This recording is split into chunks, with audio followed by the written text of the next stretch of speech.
Melissa, I understand you just spoke with the chief. Kat, I just spoke with him, and he tells me that that's when he confirmed the information with an interpreter who spoke to the children this morning. And one of the kids said that they were right here with the 11-year-old when he fell into the water. Now, I want to bring you up to speed with what's going on right now. You could see tons of crews down here. You could see Colchester Technical Rescue, as well as State Police and their dive team, all here looking around the area where that 11-year-old boy went missing. Now, if you take a closer look, I want to see if you could spot this. There's about kind of a yellow cord going into the water.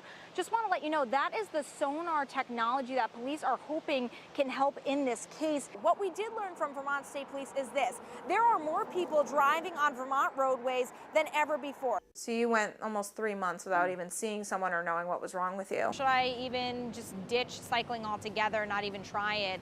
What would you say? I think it's an overreaction. I called State Police on June 5th to find out what happened at this home on Main Street. They told me perpetrators got through crawl spaces and stole copper piping from both the kitchen. I remember being 22 and working as a producer here at Channel 3 and learning I too had shingles. And when I talked to doctors, they said it was probably stress related and pretty rare to get at my age. When he would check his carrot crop, a lot of them were like this. About 20% loss, he says, for his carrot crops. The slide.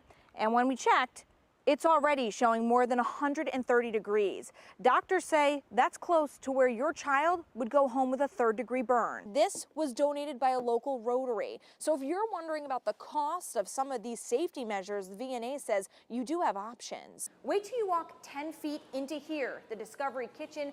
Anywhere from 16 to 30 students twice a week can learn hands-on experiences cooking. I'm just shy of 5'5".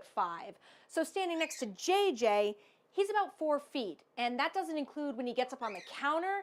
Then he's about 7 feet tall. And tell us, we're making pizza. Yep, we're gonna make a pizza. We came up with, well, you concocted it. You told us what you wanted. I did. So we're gonna make a spicy shecky this morning. Yes. All right. So I can't wait for that to go on the we're menu. gonna throw. I've only been here for about an hour and a half. You guys are so good about not eating everything you make. How do you do that? We try. A lot of discipline. But after a while, you get so many, you're like, all right, like, you got to save some for the customer. So much discipline. Yes. Oh my gosh. When you step inside Sandy Hawk's home, it's hard to miss all the creativity surrounding her. My dad's name is Art, my brother's name is Art, and I'm an art teacher. Lately, the longtime art teacher has placed her focus on side projects, since being at school isn't an option. I want to get better. The Colchester woman says she was diagnosed with bacterial pneumonia back in December, keeping her off the job. It's now May. She still isn't working, and her condition has only gotten worse. I've never been this sick in all my life. I've never not known what was wrong with me. After visits to her primary care doctors and waiting 2 months, she says she finally got in to see an ENT and asthma and allergy specialist, but still a dead end to a cure.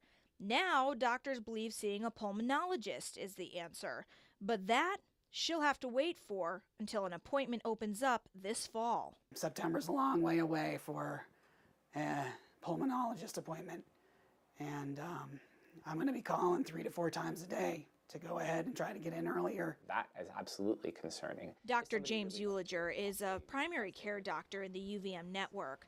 He's also a member of the hospital's newly created task force, working to reduce wait times. We have a goal of having patients seen within about 2 weeks of a referral being made, and that's assuming they can wait 2 weeks. A 2017 report from the Green Mountain Care Board shows that's not happening in 37 specialty areas deemed not meeting access standards. It means people are waiting far beyond the 2-week protocol to see a specialist. How long is it before the patient's seen? Euliger says part of the problem is a nationwide shortage of specialists that have left UVM with many unfilled positions. According to UVM, there are 84 current specialist positions open network-wide. 53 of those are at the medical center. 4 of those openings have sat vacant for more than 3 years for an ear, nose, and throat specialist, a dermatologist, a psychiatrist, and a neurologist. Uliger says historically, those specialty departments are hard to fill. We're competing with, say, a hospital in Boston where they might have 24 members of that specialty, and there's something to be said for the collegiality. That makes that recruitment very difficult. It almost seems like the state is willing to give up and let the chips fall where they may. Kevin Mullen, who chairs the board, believes the state needs to do more to help the hospital recruit doctors, like incentives to keep medical students here after graduation. I would say probably 2/3 specialists, maybe more. And we're not even retaining most of those specialists. Right. Because That's a problem. Mullen says helping students pay off medical school loans could help, but besides racking up debt, Mullen says another turnoff for potential candidates is learning they will be on call almost all of the time, since many departments at UVM only have 1 or 2 specialists. We have a huge difficulty attracting and retaining a really qualified workforce. The wait times are inappropriate. They're uncalled for, especially me trying to promote my own health and wellness. And fighting to keep her job. Hawks says, like the dozens of other patients I connected with about this story, she is beyond frustrated and simply wants answers. I'm just waiting around for the next thing to happen. And will continue to keep pressing forward. I'll be persistent about my own health right about now. I'm number one. I've always put everybody else ahead of me. It's my time to be number one. The Green Mountain Care Board says an aging population also contributes to this problem, and that doctors are getting more requests than they were even 10 years ago. That's why the task force says its main goal is to try to cut down on some of those excessive appointments, getting you the answers you need faster without necessarily needing to see a specialist face to face. We heard from the Green Mountain Care Board. They say they're meeting with UVM next month, and I plan to sit in that meeting to see if there's any progress made by the task force since it was created back in September. For now in the newsroom, I'm Melissa Sheketoff, Channel 3 News. There's more folks that are on the road, traveling more.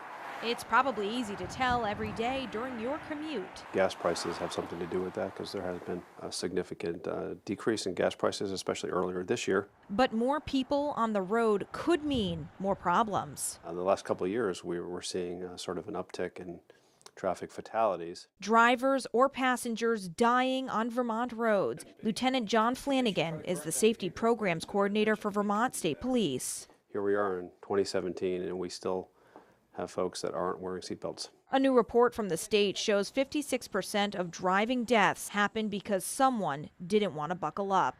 At a close second, impaired driving, and third, speeding. And is that frustrating as an officer that the majority of these crashes are really avoidable?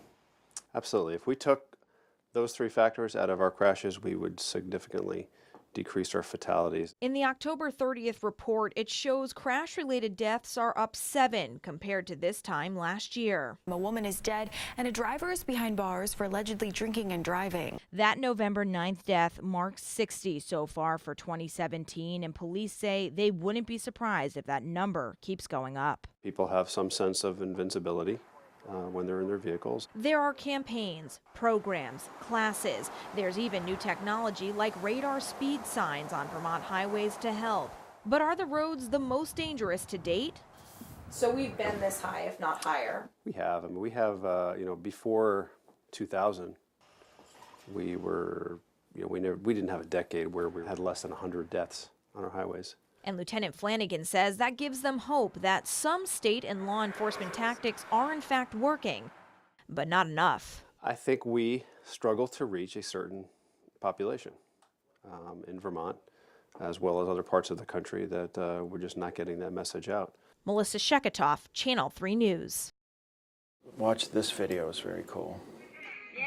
For a cardiac surgeon who's operated on thousands of people in his 30 years of practice, this little boy Proteus stands out to Dr. Bruce Levitt. Day 4 from having 2 heart valves replaced. Patients like Proteus are the reason that we go. because he's going to live a long life. This 16-year-old, along with millions of young people in Africa, are suffering from heart valve scarring. We go to Africa to meet an unmet need, to operate on young people with rheumatic heart disease who otherwise would die. The disease is caused by strep throat. Here in the U.S., it doesn't really exist, since doctors prescribe medicine with penicillin the instant you get strep throat and can stop the bacteria from spreading. She's doing great. Unfortunately, that's not the case in East Africa. There are few doctors, and the patients are in the jungle or in the rural areas and don't see doctors and just let the strep throat run its course. And they get 2 or 3 bouts of strep throat, and that's why they get rheumatic heart disease. A team of 41 medical professionals, including 10 from UVM, are part of Team Heart. That's a nonprofit focused on bringing cardiac care to people in Rwanda. Dr. Levitt is the lead cardiac surgeon of the team. We cut out the scarred heart valve, and then I actually sew in an artificial heart valve. This is the 6th time Dr. Levitt has made the trip to Africa, and the 11th time UVM has sent people over there.